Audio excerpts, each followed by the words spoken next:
आपके sperm count का normal होना बहुत ज़रूरी है, तभी आप फादर बन पाते हैं और आपका वंश आगे बढ़ता है। नमस्कार, मैं डॉक्टर हिमांशु पराशर। आज इस वीडियो में आपको बताऊंगा कि आपका स्पर्म काउंट कितने टाइम में इंक्रीज हो सकता है, स्पर्म को बढ़ने में कितना समय लगता है।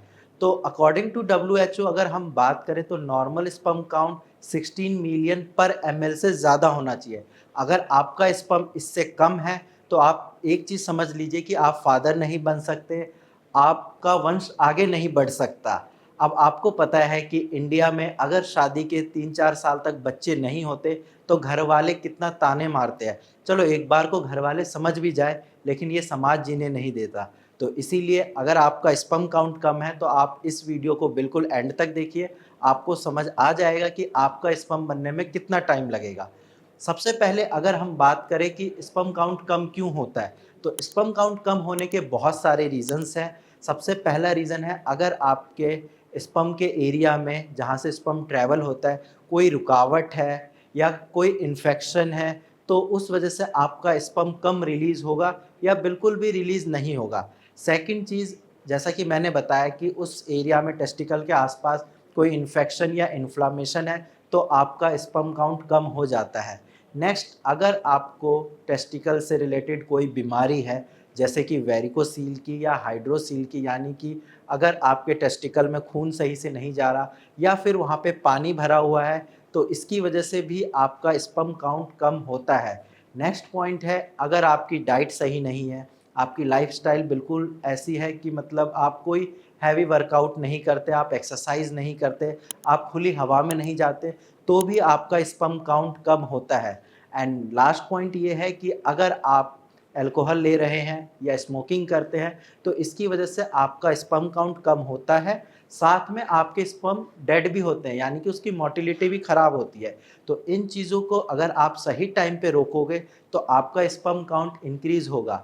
अब हम बात करते हैं, मान लीजिए आपको वेरिकोसील और हाइड्रोसील की प्रॉब्लम है। कई बार पेशेंट ये गलती करते हैं कि लोकल एलोपैथिक डॉक्टर को दिखा देते हैं, वो उनको पेन किलर देते हैं, 2-4 दिन में उनको आराम मिल जाता है, फिर वो समझते हैं कि उनकी बीमारी ठीक हो गई, लेकिन उनकी बीमारी ठीक नहीं हुई, वो सिर्फ सप्रेस हुई है। सप्रेस बीमारी बाद में और ज़्यादा पावर से दोबारा आती है और जब वो टेस्ट कराते हैं तो उनका वेरिकोसील जो स्टार्टिंग में इनिशियल स्टेज में था, वो ग्रेड 4-5 तक पहुँच जाता है। फिर उसकी वजह से उनका स्पर्म काउंट कम होना स्टार्ट हो जाता है। अगर आपको वेरिकोसील की दिक्कत है तो आप वेट ना करें कि आपका वेरिकोसील ग्रेड 3-4 तक जाए। आप तुरंत वेरिकोसील को ठीक करिए, होम्योपैथिक मेडिसिन्स लीजिए ताकि आपका वेरिकोसील जड़ से ख़त्म हो जाए और आपका स्पर्म काउंट कम ना हो। बाई चांस मान लीजिए अगर कम होता भी है तो जब आप वेरिकोसील की बीमारी को होम्योपैथिक मेडिसिन से ठीक करेंगे तो आपका स्पर्म काउंट कुछ टाइम में इंक्रीज़ होने लगेगा। अब आपके मन में एक डाउट आ रहा होगा कि मैं होम्योपैथिक मेडिसिन्स ही क्यों बोल रहा हूँ? तो होम्योपैथिक मेडिसिन्स इसलिए क्योंकि ये आपकी वेरिकोसील की प्रॉब्लम को या हाइड्रोसील की प्रॉब्लम को जड़ से ख़त्म कर देगी और दोबारा होने के चांसेस भी नहीं होंगे। वहीं एलोपैथी में अगर सर्जरी कराते हो तो बहुत सारे नुकसान है, दोबारा हो जाती है वेरिकोसील की प्रॉब्लम या फिर आगे चल के बच्चे करने में दिक्कत आती है, तो सर्जरी बिल्कुल मत कराना। नेक्स्ट पॉइंट जो मैंने आपको बताया था आपकी डाइट के रिगार्डिंग, तो आप अपनी डाइट को सही रखिए।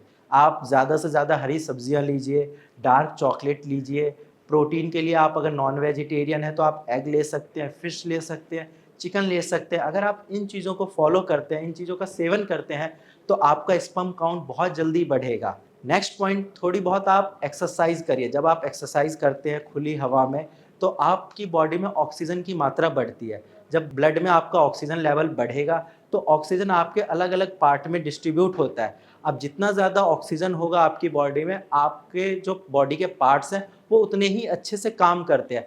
तो ज़्यादा चांसेस है कि आपका स्पर्म भी और ज़्यादा प्रोड्यूस होगा, तो इसीलिए आप खुली हवा में एक्सरसाइज़ भी रेगुलर करिए।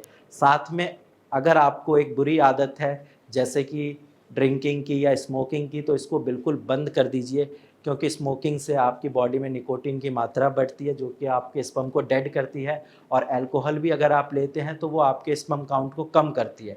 अब ये सब उपाय करने के बाद भी अगर आपका स्पर्म काउंट नहीं बढ़ता है, तो डेफ़िनेटली आपको फिर मेडिसिन की ज़रूरत है। आप भारत होम्योपैथी की कस्टमाइज़्ड मेडिसिन्स लीजिए। आपका स्पर्म काउंट 3 से 4 महीने में इंक्रीज हो जाएगा। लेकिन अगर आपको एज़ोस्पर्मिया की कंडीशन है, यानी कि आपका स्पर्म काउंट बिल्कुल ज़ीरो है, तो थोड़ा और टाइम लगेगा, क्योंकि ज़ीरो से किसी चीज़ को बढ़ाने में टाइम तो लगेगा, ठीक है? लेकिन ये है कि ठीक हो जाओगे अगर आप भारत होम्योपैथी की मेडिसिन्स लेते हो, जो हम डाइट चार्ट बताएँगे उसको अच्छे से फॉलो करते हो, तो बिल्कुल आपका भी स्पर्म काउंट बढ़ सकता है। आप भी हज़ारों पेशेंट की तरह फादर बन सकते हैं और आपके घर में भी खुशियाँ आ सकती है।